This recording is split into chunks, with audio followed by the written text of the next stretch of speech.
L'Atlas de Warburg est conceptuellement un des travaux iconologiques les plus hardis du XXe siècle. J'ai voulu saisir cette occasion scientifique pour revenir sur ce patrimoine extraordinaire en les confrontant avec un répertoire également remarquable, celui de la revue de Coumont.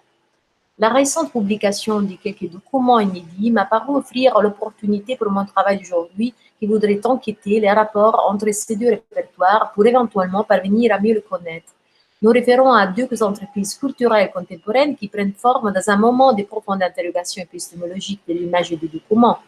Pour donner un aperçu de l'intensité de ces moments historiques, il suffira de rappeler que l'un des fondateurs de la revue parisienne, Karl Einstein, quitta Berlin en 1928, où il suivait les cours de Simmel et où Erich Auerbach développait sa théorie de l'interprétation figurale.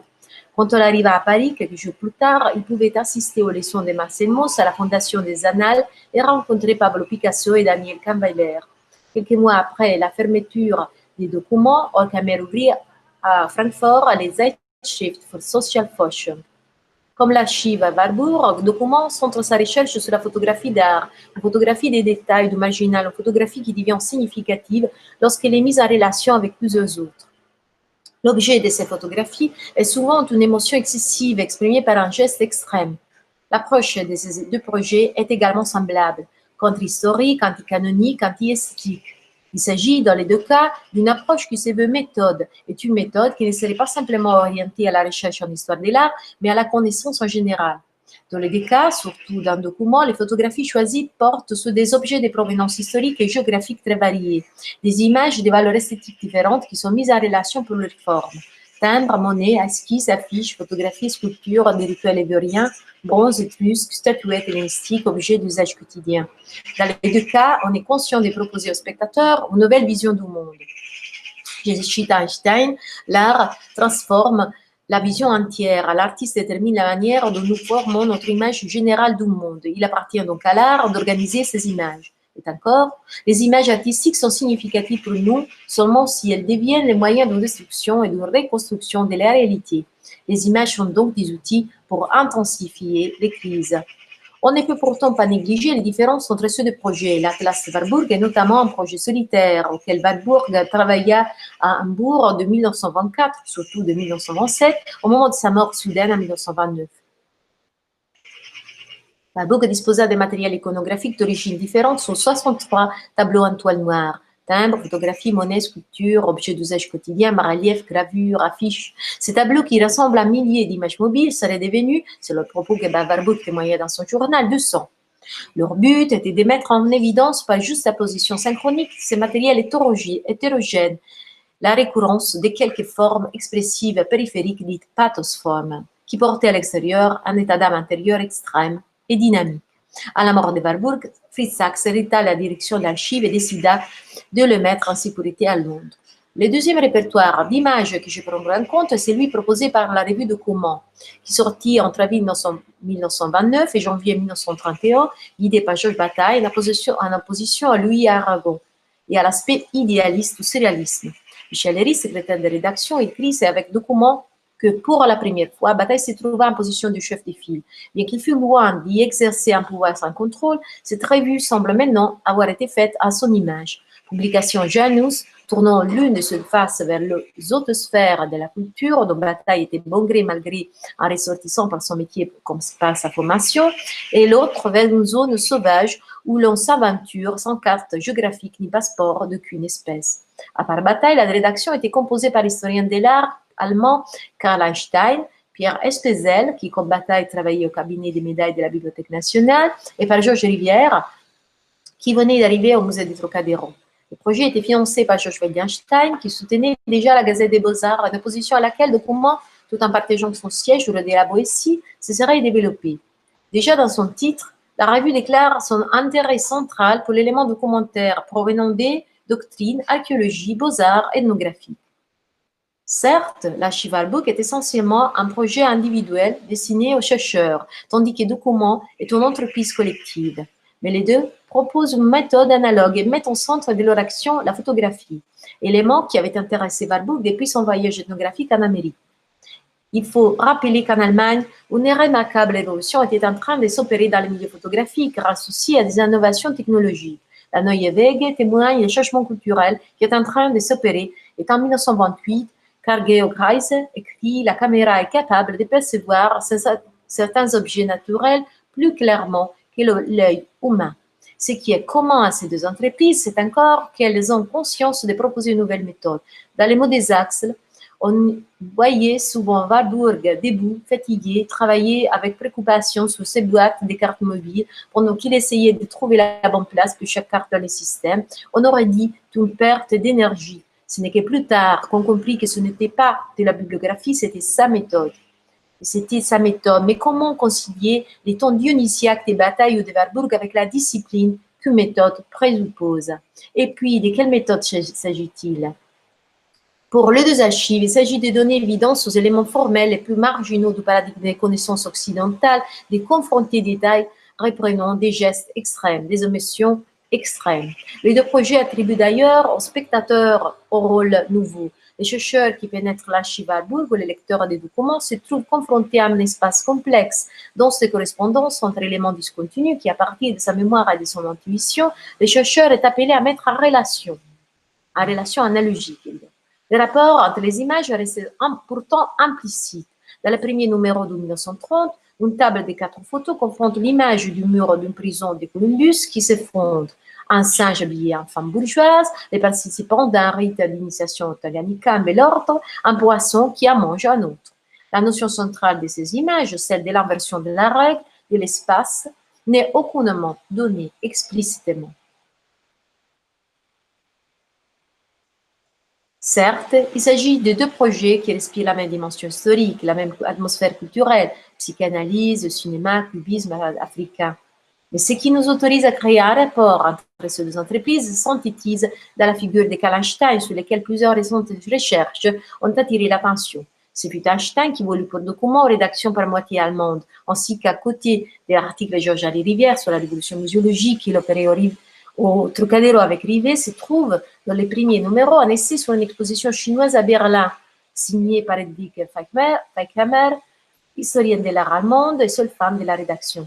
Ce fut encore Einstein qui prit l'initiative d'écrire l'archive à Warburg au début de 1929 pour chercher d'associer explicitement ces deux entreprises.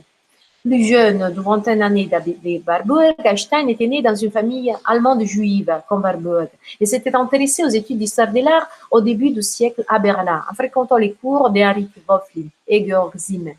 Volontaire pendant la Première Guerre mondiale en Belgique, Einstein approfondit son intérêt pour l'art africain et l'activisme politique. Quand il se déplace définitivement à Paris en 1928, il a déjà publié une monographie sur l'art africain et s'est lié des rapports importants avec plusieurs collectionneurs européens. La correspondance entre Karl Einstein et Fritz Sachs, récemment analysée par Spiro Papapetros, compte d'une quinzaine d'échanges documentés entre 1929 et 1933, au cours desquels, je cite, la possibilité qu'un lien soit créé entre nos institutions s'affaiblit. Le 22 février, Einstein souligne dans sa lettre que c'est la méthode de Warburg qui l'intéressait, je cite, « Je vous ai déjà dit avant que j'apprécie énormément la méthode de votre cercle et que je la considère très fructueuse. » Papapetros rappelle que Warburg ne s'abonna jamais à documents, même si dans leurs archives sont présents 3 articles extraits de la revue française, un compte rendu du Feldzeichner, 2 axes signés par Michel Herris sur les rapports entre macrocosme et images anthropomorphes que la revue publia à la place d'un texte inédit spécifiquement proposé par Sachs, puis 2 autres articles de bataille qui témoignent d'intérêt commun pour les thèmes de l'évolution régressive, les thèmes darwiniens des éléments se perdant dans les procès évolutifs. Arrêtons-nous un instant à considérer la force épistémologique de ces thèmes affrontés par 2 projets dirigés par des juifs allemands en 1929, l'année de la crise économique et de la fin de la République de Weimar. À nos yeux, le propos d'Einstein de créer un pont entre l'archive Warburg et documents paraît déjà remarquable pour le fait qu'il s'agissait d'une collaboration franco-allemande à la veille de la Deuxième Guerre mondiale. Mais si l'on considère les présupposés épistémologiques de ces entreprises, que les caractères de cette alliance apparaît extraordinaire. Le but est de recréer une confrontation entre matérialisme et esthétique, et porter à évidence 50 ans avant la dialectique de la raison les limites du paradigme rationnel en rapport avec la civilisation occidentale, de porter à évidence les éléments qui en restaient dehors, ce qui avait été perdu, de construire un dialogue interdisciplinaire réel et d'attribuer à toute tradition culturelle de toute époque, de toute provenance géographique, la même dignité, de mettre les spectateurs au centre du procès des connaissances. En dernier, il est extraordinairement émouvant à nos yeux de voir que les dieux de projet attribuent un rôle épistémologique central à un élément si ambigu et délicat comme celui de la négation que Bataille considère déjà comme pivot pour sortir de l'idéalisme hegelien. C'est une théorisation de la valeur créative de la négation qui prend forme dans les articles et dans les tables photographiques des documents. Quant à Warburg, il reconnaît que c'est l'espace noir qui sépare et lit les photos, ce qu'il définit dans ses journaux de 1929, Iconologie des Fischerraumes. C'est la négation qui rend dynamique les systèmes. Mais comment préserver la mobilité de cet élément en sauvegardant son intégrité? Comment éviter que cet élément devienne à son tour système? J'ai regardé ces deux projets comme on regarde la gravure de Dürer sur les péchés originels, en percevant l'instant qui précède l'entrée inéluctable dans une autre temporalité. L'élément négatif permet la mobilité de l'image, en sert l'élément vital dans le répertoire. Georges-Henri Rivière a écrit dans un document qu'il voudrait réinsérer cet élément dans le musée. Il faut trouver la manière pour évoquer les rituels ivoiriens autour du bâton magique exposé. Il faut trouver la manière, a écrit Scheffner dans sa rubrique, d'évoquer la musique autour de l'instrument abyssin posé dans la vitrine d'exposition. Il faut réintégrer la dimension physique, corporelle et gestuelle pour évoquer la centralité de Marcel Mauss dans la représentation. C'est la notion warburgienne des Nachleben, retrouver la vie des objets après la mort, réinsérer la troisième dimension dans la représentation. C'est le but des photos publiées dans un document de Lilotard, de l'abattoir de la Villette. La relation épistolaire entre Einstein et Sachs n'est vraiment pas un aboutissement positif. Sachs était très engagé dans le transfert d'archives ainsi que dans son contesté en management. De son côté, Einstein ne doute pas apprécier certaines réponses de Sachs ni la copie de l'idée de Panouchki qu'on lui fit parvenir et qui considéra comme un retour vers l'esthétique idéaliste que Document refusait fortement. La collaboration manquée entre ces deux projets n'élimine toutefois pas les présupposés communs qu'ils partagent. Avant tout, l'élément mobile lié aux images. On sait que Warburg déplace continuellement ses fiches ainsi que ses photographies. La rédaction des documents doit évidemment décliner cette mobilité autrement. C'est surtout après le numéro 4 qu'un critère unitaire dans la disposition des images apparaît. Les photographies ne sont jamais posées en simples illustrations des articles ainsi que des tables anatomiques du XIIe siècle accompagne l'essai de Michel Herry sur l'intériorité de l'homme. Est un portrait photographique de femmes obèses berlinoises accompagne l'article de Ralph von Königswald sur les têtes et crânes d'ancêtres et trophées de guerre chez les peuples primitifs. Le principe adopté par la rédaction est celui de la synchronie, comme il avait été formulé par Sergei Eisenstein en 1928. Dans le cinéma, il faut, selon le metteur en scène soviétique, dissocier l'élément sonore de l'image pour sortir cette dernière d'un rôle passif et tautologique et la réveiller pour qu'elle réveille à son tour, à ce moment, un niveau de réalité augmenté. La table issue d'Einstein. De même, le document crée un décalage spatial ou thématique entre texte et image, si référent ou entre deux images. Dans le numéro 6 de 1930, par exemple, une statuette du cavalier du Yucatan évoque un cheval en bronze de Lowenstein qui apparaît quelques pages après.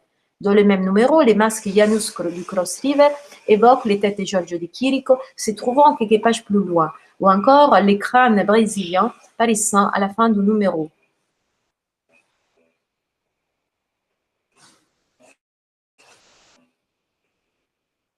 Souvent, les correspondances qui lient les photographies publiées dans le document dépassent les limites de la publication individuelle. Ainsi, une crèche napolitaine s'est liée dans le numéro suivant un dessin rituel de la naissance abyssin de l'aloe. Ailleurs, un détail de la tête holoferne de Cranach évoque dans le numéro suivant un masque en cuir créé par l'ethnologue William Seabrook et quelques pages plus loin, un buste allemand du XVIIIe siècle par Messerschmitt.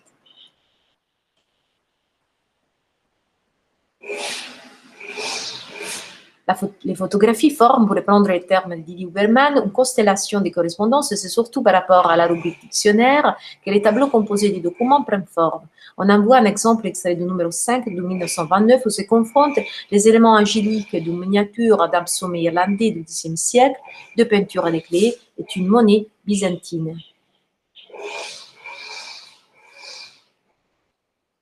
Dans le numéro 1 de 1931, papier collant avec mouche photographiée par Boiffard se confronte avec une photographie de la chapelle mortuaire de Sainte-Marie de la Conception à Rome pour accompagner l'article de Georges Bataille sur l'esprit moderne et les jeux de transposition. La mobilité des images, mais d'où viendraient ces critères? Évidemment, les cinémas, la poétique cubiste, la troisième dimension mythique liée à la sculpture africaine ne sont pas sans responsabilité. J'ai proposé à Papa Petros que cet élément puisse descendre du système de classification ethnographique par fiche mobile que Warburg semble connaître depuis 1980. Cette thèse n'arrive pas pourtant à nous persuader entièrement. Sans insister sur les origines de ce principe, assumons que les deux répertoires insèrent l'élément dynamique dans les tableaux d'images. Évidemment, on pourrait objecter que dans l'archive Warburg, cette dialectique ne se crée qu'entre les images, tandis que les documents prévoient des textes. Ce sera néanmoins partiel de concevoir l'archive hambourgeois sans les fiches qui l'intègrent et sans la bibliothèque qui l'accompagne depuis sa conception. Einstein a souvent théorisé, même avant le document, la nécessité de déplacer la photographie du rôle tautologique qu'elle risquait d'assumer pour la rendre le centre d'une action créatrice, épistémique, le centre d'un ekphrasis, d'une action de réveil, de mémoire, de l'élément qui manque, qui a disparu, une histoire à des fantômes pour adultes, comme la définissait Warburg, très semblable à l'enjeu de l'histoire de Walter Benjamin. Ouvrons et fermons en parenthèse sur cet auteur qui connut bataille à la BNF et en 1930, qui fut probablement au courant de l'entreprise des documents, puisqu'il participa aux projets successifs de son ami. La rédaction d'Acéphale et les collèges de sociologie, où il aurait dû présenter son intervention sous Baudelaire, à l'embryon du livre, sur les passages qu'il aurait confiés à son ami bibliothécaire à la veille de son départ vers la frontière espagnole, où il se suicida à quelques mois de distance de Karl Einstein. Il existe plusieurs points en commun entre le travail de Benjamin et la réflexion épistémique sur l'image proposée par un document et l'archive d'Hambourg. Benjamin connaissait le travail de Warburg depuis la moitié des années 20 et il fut à la base de son drame du baroque allemand. D'ailleurs, le philosophe allemand avait essayé de contacter directement Warburg en 1928, comme le reconstruit en détail Wolfgang Kemp. Nous venons d'analyser jusqu'ici les éléments communs à ces deux projets, ainsi que la tentative qu'Einstein entreprit pour créer explicitement un pont entre les deux. Mais quel type de photographie trouvons-nous dans le document? Il s'agit de photographies provenant d'émissions ethnographiques, photos d'archives provenant des musées, collections privées, portraits du début du siècle, clichés issus d'émissions ethnographiques qui documentent un rituel ou une fresque, des agrandissements des miniatures remontant au Moyen-Âge, sculptures étrusques, détails d'orfèvrerie allemande du XIIe siècle, reproduction des grandes villes, minuscules bouteilles votives en verre, photogrammes tirés des films parlés hollywoodiens, des gravures des prisons de Giambattista Piranesi, des peintures murales abyssines, première page du Fantômas ou de l'Épatant. Il s'agit encore de photographies de mariage du début du siècle, table anatomique du XVIIe, reproduction de Picasso, Cézanne, Braque, Seurat, Klee, Miro, Art, Brancusi, Gaston Louis Roux, De Chirico, Manet, Léger, écrit Giacometti, Masson, Harpe. Document propose une photographie anti-surréaliste. C'est André Boiffard, éloigné du mouvement par Breton, le principal photographe présent dans ces pages. En continuité avec la poétique de la Neue Wege, Boiffard fait des agrandissements des détails physiques marginaux tels que la main droite de Stransky, les orteils des rédacteurs, la tête renversée d'une femme aux yeux fermés, des hommes masqués, une bouche ouverte ou un agrandissement d'un papier collé avec des cadavres de mouches.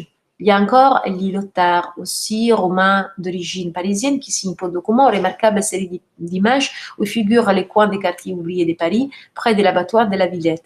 Mais c'est par la publication de la série de photos de Karl Blochfeld, tirée de Urformen der Kunst, qui reprend des détails botaniques que la rédaction confirme dès son premier numéro explicitement son lien avec l'école photographique allemande.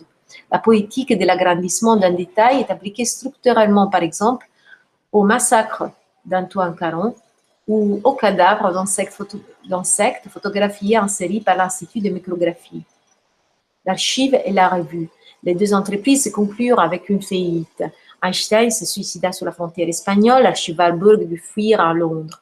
Un détail de massacres innocents par les Ghirlandaio est présent dans les deux répertoires, emblème du thème du sacrifice, de la négativité qui joua dans ces deux projets un rôle pivot, l'effort de forcer le système hegelien de sortir de la bidimensionnalité de l'étroit paradigme des connaissances occidentales.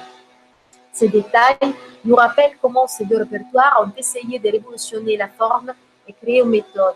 On ne peut savoir d'où descend l'idée warburgienne de disposer les images de manière synchronique, mais documents pourraient nous donner l'idée que ce critère puisse descendre des tableaux d'images de l'encyclopédie de Diderot et d'Alembert.